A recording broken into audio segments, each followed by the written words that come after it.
काश्मीरची जी काही घटना झालेली आहे त्याच्यामध्ये महाराष्ट्रातल्या 6 पर्यटकांचा दुर्दैवी मृत्यू झालेला आहे।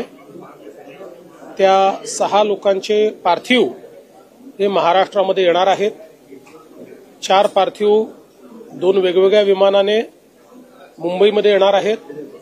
2 पार्थिव हे पुण्यामध्ये येणार आहेत।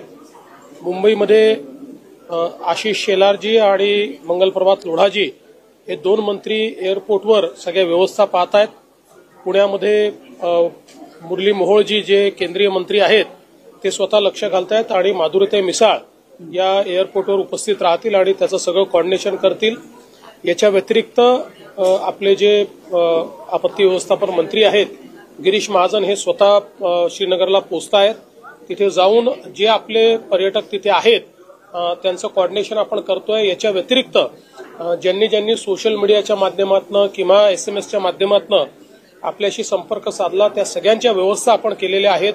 त्यातले काही लोक आज इंडिगोने एक विशेष विमान ठेवलेलं आहे त्याच्यामध्ये आपण त्यांच्या सीट्स बुक केलेल्या आहेत, त्यांना आपण परत आणतो आहोत। आज दिवसभरात अजून कोणाकोणाला अशा प्रकारची आवश्यकता आहे परत आणण्याची व्यवस्था करायची आहे याचा सगळा आढावा घेऊन उद्या पुन्हा आम्ही केंद्रीय मंत्री आपले राज्यमंत्री श्री मुरलीधर मोहोळ यांना विनंती केली आहे की आपण इंडिगोला उद्या एक विशेष विमान त्या ठिकाणी देण्याची किंवा ऍडिशनल विमान विशेषपेक्षा त्यांच्या जे रेग्युलर ट्रिप आहेत त्यापेक्षा एक ऍडिशनल विमान महाराष्ट्रात आणणारं मुंबईला वगैरे येणारं असं त्यांनी द्यावं अशी विनंती करावी आणि त्या ठिकाणी जे काही त्याला आवश्यक तिकीट्स वगैरे आहेत त्याची व्यवस्था आपण करू। तर ते मुरली मोहोळजी ते देखील बघता आहेत। त्यामुळे वेगवेगळ्या ठिकाणी आता सगळे आपले पर्यटक सुरक्षित आहेत, पण एक त्यांच्यात एन्झायटी आहे कारण ही घटना घडल्यामुळे आम्हाला परत कसं लवकर जाता येईल अशा प्रकारचा प्रयत्न आहे। तर त्या दृष्टीने ज्या ज्या व्यवस्था करता येतील बाय रोड असेल किंवा अजून कुठल्या पद्धतीने असेल तर त्या सगळ्या व्यवस्था करण्याचा प्रयत्न आपला चाललेला आहे।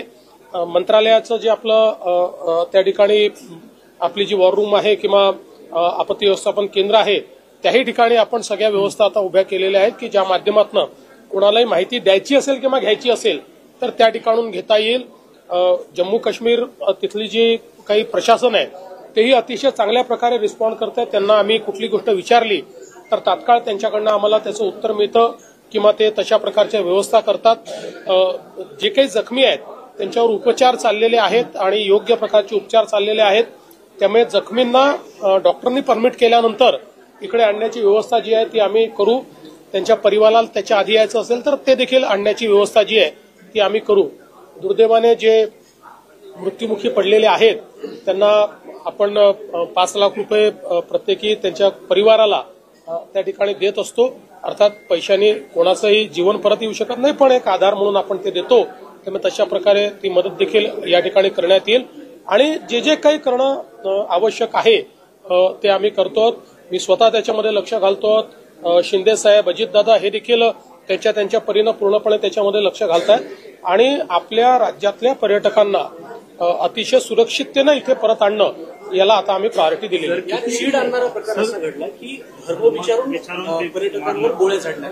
हे अतिशय मला असं वाटतं चीड आणणारं अशा प्रकारची जी सगळी परिस्थिती आहे की ज्याच्यामध्ये धर्म विचारून या ठिकाणी ज्या प्रकारचा गोळीबार करण्यात आलेला आहे अतिशय निंदनीय आहे। कुठेतरी सोसायटीला डिव्हाइड करण्याचा प्रयत्न आहे, या देशामध्ये एक फूट पाडण्याचा प्रयत्न या ठिकाणी करण्यात येतो आहे आणि मला विश्वास आहे की देशाचे प्रधानमंत्री मोदीजी याच्या मास्टर माइंडला शोधून काढतील आणि त्याच्यावर अतिशय कडक आणि टोकाची कारवाई होईल याबद्दल माझ्या मनात शंका नाही। महाराष्ट्रातले किती पर्यटक आकडा काही अजून एक्झॅक्ट आकडा काही आलेला नाही, पण वेगवेगळ्या ग्रुप्समध्ये आहेत। कुठे कोणी आमच्याशी संपर्क केला आम्ही 40 लोक आहोत, कोणी संपर्क केला आम्ही 50 लोक आहोत, कारण अशा प्रकारचं रजिस्ट्रेशन तर काही नसतं, पण आता जसा संपर्क होतोय त्यातनं तो आकडा हळूहळू लक्षात येतो। नक्षलवाद्यांच्या विरोधात रोजच कारवाया सुरू आहेत। नक्षल्यांचा बालेकिल्ला म्हणून ओळखला जाणारा गडचिरोली जिल्हा आता स्टील सिटी म्हणून उदयास आलाय। मला असं वाटतं की गडचिरोलीमध्ये एक मोठं परिवर्तन झालेलं आहे। आपण मागच्या काळामध्ये गडचिरोलीमध्ये मायनिंगला परवानगी दिली। पोलीस जे आहेत त्यांना आपण एक प्रकारे पूर्णपणे संरक्षण द्यायला लावलं आणि सस्टेनेबली मायनिंग करायचं आणि लोकल कम्युनिटीला सोबत घेऊन मायनिंग करायचं, यातनं त्या ठिकाणी देशातला सगळ्यात चांगला ओर आपल्याला सापडला. ते मायनिंग सुरू झालं. आता त्याच्यावर आधारित खनिज प्रकल्प त्या ठिकाणी तयार होत आहेत आणि देशाची स्टील सिटी म्हणून, स्टील हब म्हणून आता गडचिरोली प्रस्थापित होत आहे. नक्षलवाद्यांना एक प्रकारे गडचिरोलीने हे दाखवून दिलं की तुमच्या प्रचाराला आम्ही बळी पडणार नाही, तुमच्या दहशतीलाही आम्ही बळी पडणार नाही, आम्ही विकासाकडे जाणार आहोत, हेच गडचिरोलीने दाखवलंय. सर, केंद्र सरकारच्या अखत्यारीत जोपर्यंत काश्मीर होतो तोपर्यंत अशी घटना घडली नव्हती, परंतु कुठेतरी राज्यात सरकार स्थापन झाल्यानंतर ही घटना घडते, असा काही अँगल असू शकतो? मला असं वाटतं की आज त्या संदर्भात बोलणं योग्य नाही आहे. केंद्र सरकार असो की जम्मू काश्मीरचं सरकार असो, आपण सगळे सोबत आहोत. आज ही परिस्थिती जी आहे ती आपल्या लोकांवर, भारतीयांवर झालेला हल्ला आहे. त्यामुळे याच्यामध्ये कुठलंही राजकारण आणण्याचं कारण नाहीये. हे ठीक आहे की केंद्र सरकारकडे किंवा एलजींकडे जोपर्यंत कारभार होता तोपर्यंत अशा प्रकारचे हल्ले होऊ शकलेले नाहीत. पण हा हल्ला जो आहे हा एक प्रकारे भारतीयांवर झालेला हल्ला असल्यामुळे याच्यामध्ये कुठलाही भेद नाहीये. केंद्र सरकार आणि संपूर्ण देश हा जम्मू काश्मीरच्या पाठीशी आहे. स्थानिकांच्या सहभागाबद्दल काय वाटतं? स्थानिकांना आता असं आहे की या संदर्भात माझ्याकडे कुठली अधिकृत माहिती नाही. त्यामुळे ज्या काही तपासी यंत्रणा आहेत ते या संदर्भातली योग्य माहिती वेळोवेळी आपल्याला उपलब्ध करून देतील. मला माहिती नसताना मी त्याच्यावर बोलणं हे योग्य नाही है. देवेंद्र जी, हिंदी में बता दीजिए, जिस तरह से जम्मू कश्मीर में आतंकी हमला हुआ है। देखिए, बहुत ही निंदनीय इस प्रकार का ये हमला हुआ है और मुझे पूरा विश्वास है कि प्रधानमंत्री जी इसके मास्टरमाइंड को ढूंढकर निकालेंगे और इस प्रकार के इरादों को पूरे तरीके से कुचलने का काम इससे पहले भी प्रधानमंत्री जी ने किया है, अब भी करेंगे. ये एक ऐसा प्रयास है कि जो बहुत ही कायराना इस प्रकार का प्रयास है.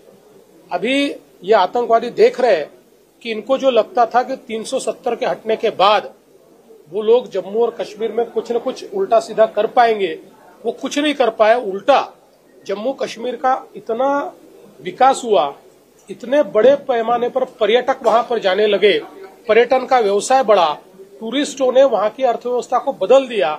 जम्मू कश्मीर में अलगाववाद की बातें समाप्त हो गई, पत्थरबाजी समाप्त हो गई.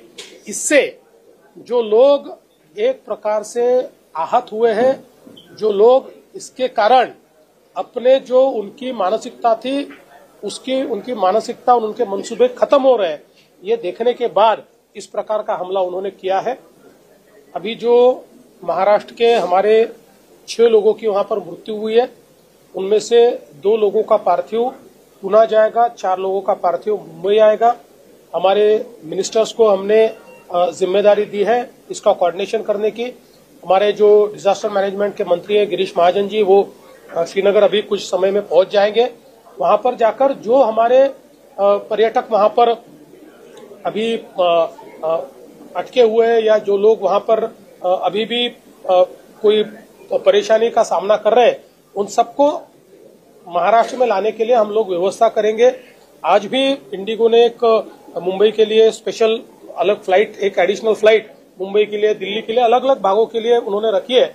उसमें भी हमने कई लोगों को एडजस्ट करवाया है ताकि वो वापस आ पाए और हमारा प्रयास होगा कि ये 1-2 दिनों में सबको हम लोग वापस लेकर आए. देखा जाए तो धर्म पूछ करके लोगों को निशाना बनाया गया, ऐसे में ये चीजें किस तरह से? बहुत ही निंदनीय है कि धर्म पूछकर वहां पर लोगों की हत्या की गई है.